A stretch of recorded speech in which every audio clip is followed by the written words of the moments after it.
Hey guys, DB right here, and today I am back continuing with What If Gine Survived Part 5. And well, continuing right where we left off, Gine had indeed returned from Otherworld, being, wished back by the Dragon Team, and, her having her little side adventure where she actually got to see Bardock again, who was suffering in a fiery inferno in the deep reaches of hell, where the worst of the worst go. And well, I understand, that's not exactly canon, and it was a bit of a side story. I took a little bit of a risk, but there is a reason I did, and it'll become apparent as I get more into the story. And we last left off in this story with Gine showing up, assisting the Dragon Team in getting rid of Nappa and Vegeta, Nappa being killed and Vegeta being forced to flee, throwing an energy ball into the air, and Dragon Team having to subdue a rampaging Kakarot and Gohan. Raditz and Gine didn't transform to Great Apes because, well, they've seen this energy ball trick before and knew what to expect. And so they were able to ring in Gohan and Kakarot, and who pretty much got out of this, with minor injuries. So they are now all at the hospital and recovering while they begin their plans to head off to Namek in order to wish back Chaozu and Yamcha. And in the meantime, Gine has filled in Raditz and Kakarot about how she has seen their father again and that he's suffering in a pit of hell, and has decided that the next chance she gets, she's going to use the Dragon Balls to wish their father back. But DB right, that can't happen. Bardock's been dead for nearly 2 decades. This just doesn't happen. You can only bring back people within a year of their death. Well, that's actually wrong. That's actually a really common misconception about the Dragon Balls and how they work. The only reason that rule actually applies is only if you're trying to wish back a group of people. They have to have been killed within a year from each other. But however, you can still wish people back one-on-one. Otherwise, how do you explain Lord Frieza's resurrection in the Resurrection of F arc? And I'm pretty sure chapter 327 of the manga actually explains that. I might be wrong there, but I'm pretty sure it actually does explain that. Alright, so that is basically Gine's plan. If they could actually bring back Bardock during this whole Namek adventure, she's going to try. And well, as for the first party that's going off to Namek, it is Raditz, Piccolo, Gohan, Krillin, and Bulma. While everyone else is pretty much staying back in case Vegeta makes another appearance. And well, as for Vegeta right now, he's back at Frieza Planet 79, resting and recovering in the med chamber. And when he finally does wake up, he's suddenly approached by Zarbon. Lord Frieza wishes to see you immediately, Vegeta. I suggest you don't keep him waiting. Ah, Vegeta, do come on in. It seems you've been rather a naughty little monkey of late, haven't you? Running off to planet Earth without authorization? You're lucky I don't kill you right now. Give me one reason why I shouldn't. And at this point, Vegeta is the only one who knows about the Dragon Balls at this point. Remember, Raditz had his scouter off when Piccolo and Goku, Kakarot mentioned the Dragon Balls after Gine's death in the previous part. So Vegeta and Nappa didn't overhear that part. And the only reason Vegeta figured out about the Dragon Balls is that there was a Namekian on Earth and Gine was suddenly alive again. So this made Vegeta put 2 and 2 that there are wishing orbs on planet Namek that do grant wishes. Obviously, because Earth has them as well. And well, so with that, Vegeta says, "Oh, I have some important information for you, Frieza. There was a Namek on Earth, and this Saiyan who was dead was brought back. So I do believe these wish orbs of planet Namek actually exist." And this catches Frieza pretty intriguing. Ah, with those I could actually become immortal. Very well, I will let you live, providing you take Dodoria, Zarbon, and Kui with you to this planet Namek and gather up those Dragon Balls for me. And well, with that they're off. And well, pretty much, I guess you could say Team Earth and Team Vegeta pretty much arrive on the planet at the same time. But because Frieza wasn't there before getting his head start of them, the warriors from Earth actually have an easier time collecting the Dragon Balls this time around. The Namekians, seeing that their intentions are noble and true, they do grant them the password, and they do, Dende ends up accompanying them because after all he has the password to use them.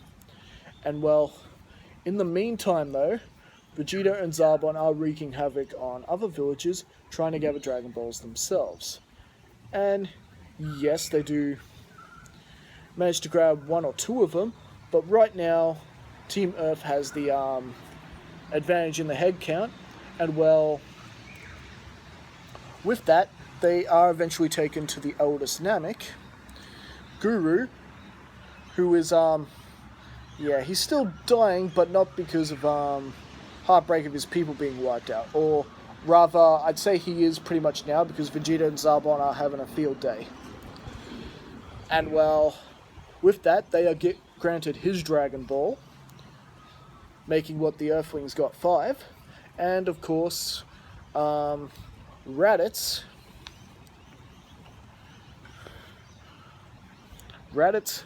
Piccolo, Krillin, Gohan have their potentials awakened by Guru. It's not going to drain Guru's life or anything, and they need all the help they can get considering how powerful Zarbon and Dodoria are. With this power boost from Guru at the moment has pushed Raditz's power level up to about Vegeta's level. He could take on Vegeta if he had to, but he couldn't really best Zarbon and Dodoria at this point. But only at this point, because as we know, with the when Guru awakens someone's potential, their power levels keep climbing for a while. But this is the initial effect. And Vegeta, actually sensing the power level, remember he doesn't need a scouter. Oh my god, is that Raditz? How could this happen? He's as strong as me now? Impossible! Impossible!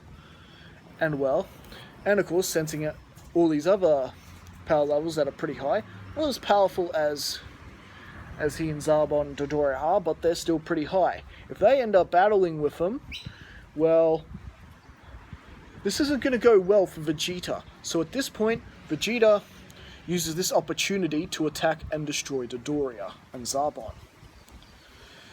He's not gonna win a fight with all these people, even with Dodoria and Zarbon helping him. So he's just taken them all out and taken the 2 Dragon Balls, and he's basically decided that he's better off teaming up with the Dragon Team. Maybe if he convinces them that his intentions are all good and true, maybe they'll join him. Now meanwhile, thanks to Yajirobe getting some sensu beans pretty early on, Goku and Gine are indeed on their way to planet Namek and have been training in the grab chamber for the last 5 to 6 days. And because Kakarot is a training partner this time, both their power levels are pretty increased. Kakarot's about the same as he is on Namek though, because remember he doesn't have the Kaioken multiplier. So really Kakarot's actually about the same as he is in the original, while Gine is even stronger because, well, she does have the Kaioken multiplier. And, you know, Kakarot was still pretty strong during the whole fight with Nappa and Vegeta and everything. And so, with Zarbon and Dodoria dead, Frieza has decided to pay Namek a visit, you know, monitoring everything from his ship, along with the entire Ginyu force. And well, Vegeta sensing that this is happening, he has no choice but to join the Earthlings, and Raditz can sense this energy approaching too, recognizing that's Frieza and the Ginyu force. So, but Raditz, of course being more cautious by nature, urges everyone to actually trust Vegeta in this. He knows Vegeta could probably turn on them, but at this point there's just no choice. It's either be slaughtered or work together. However, before they arrive, they do indeed summon up Shenron. They haven't quite Frieza and the Ginyu Force haven't quite landed on the planet yet, so there is still time to use the Dragon Balls and everyone to get their wish. But there's no way Vegeta's getting his immortality. That's not happening, and Vegeta's just got to sort of swallow his pride and accept that. Now, for their first wish, they bring back Chaozu and Yamcha, and well, as for their third wish, that pretty much gets interrupted because now Frieza and the Ginyu Force have indeed arrived, and the whole battle towards an all-out battle towards Ginyu Force and Frieza versus the forces of Earth and Vegeta they're in for an all-out battle with the Dragon team on the losing side of this. And well, luckily before they are all slaughtered, this is when Goku and Gine show up, and they pretty much enter the fray as well. Frieza! As I feared, you are here. This is Gine talking, by the way. I'm sorry, do I actually know you? Oh wait, you're that little wench of Bardock's, aren't you? Yes, I've seen you before. You are actually the weakest monkey, as I recall. So a weakling actually managed to survive the destruction of planet Vegeta. Oh, how quaint. And looks like you have another son. This one I didn't know about. Oh, well, more monkeys for me to play with. And well, to Gine, to Frieza's surprise, Gine and Kakarot have basically made short work of the entire Ginyu Force, who are pretty much, laid out dead while Vegeta and Raditz, finish them off being Saiyans. He's like, what? Impossible! You Saiyans aren't supposed to have this much power. What's going on here? And well, Frieza realizing this could go pretty bad for him, not realizing Kakarot and Gine are just getting started, Frieza powers up to his final form, and well, he does end up doing away with Dende, realizing his healing ability, who's pretty much healed everyone during the little Gine and Kakarot scuffle with the Ginyus, and the battle between Kakarot and Gine working together, pretty much taking on final form Frieza, and Frieza is still a lot stronger than they are, powering up to 50%, and well, this is where things begin to get quite a bit hairy for the Dragon team once again, as Raditz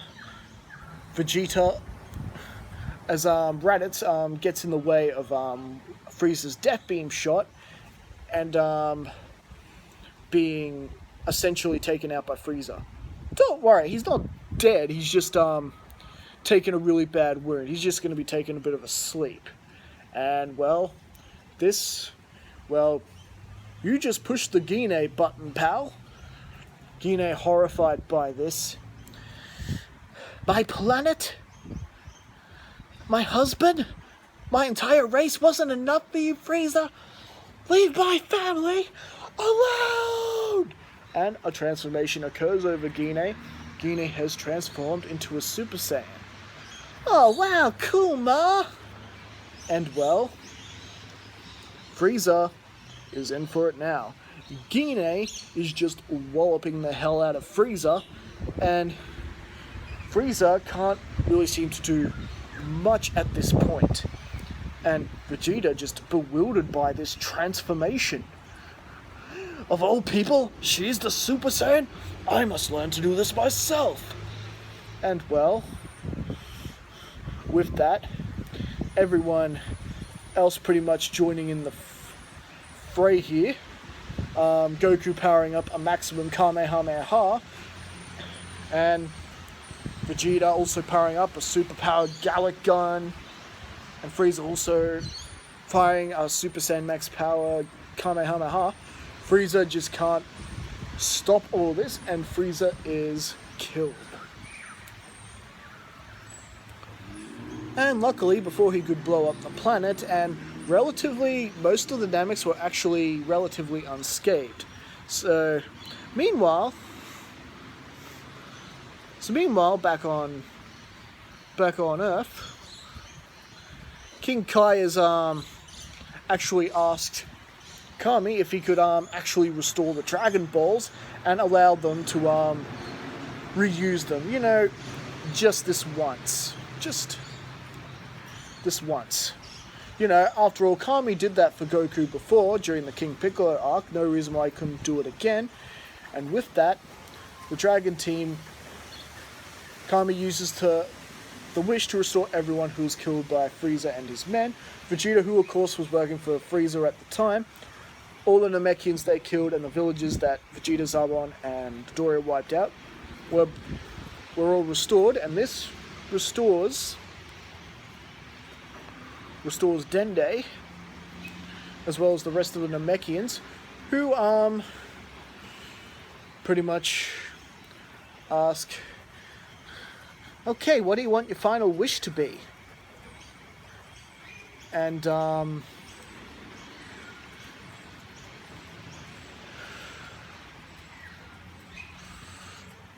well, realizing that the Earthling, that the Namekian's Dragon Balls bring people back to where they died. There's no planet Vegeta. If she brings back Bardock, at least depending on how she words the wish, this will end up, you know, killing Bardock, and well, they can't have that, so it's actually best that they transport everyone back to Earth at this point. But don't worry, we actually do get the wish to bring back Bardock. However, we have to wait for another year to go by. And as for the next Namekian year, they use the Dragon Balls to restore Namek the way it was, and they pretty much go on living. And well, there's no Garlic Jr. saga. We're moving along, and the year has gone by since Frieza met them on Earth, and well, this is when the Earthlings can once again use their Dragon Balls, and Gine actually uses her wish to bring back Bardock, who has been completely restored and has been, you know, appeared to Earth. And Bardock is just bewildered by this. He's seeing a bunch of people he doesn't know, but he sees a Kakarot all grown up, Raditz with Gine, little Gohan standing there, Chi-Chi, and Bardock's just happy and bewildered. For one thing, he's out of hell, and he's back with his family.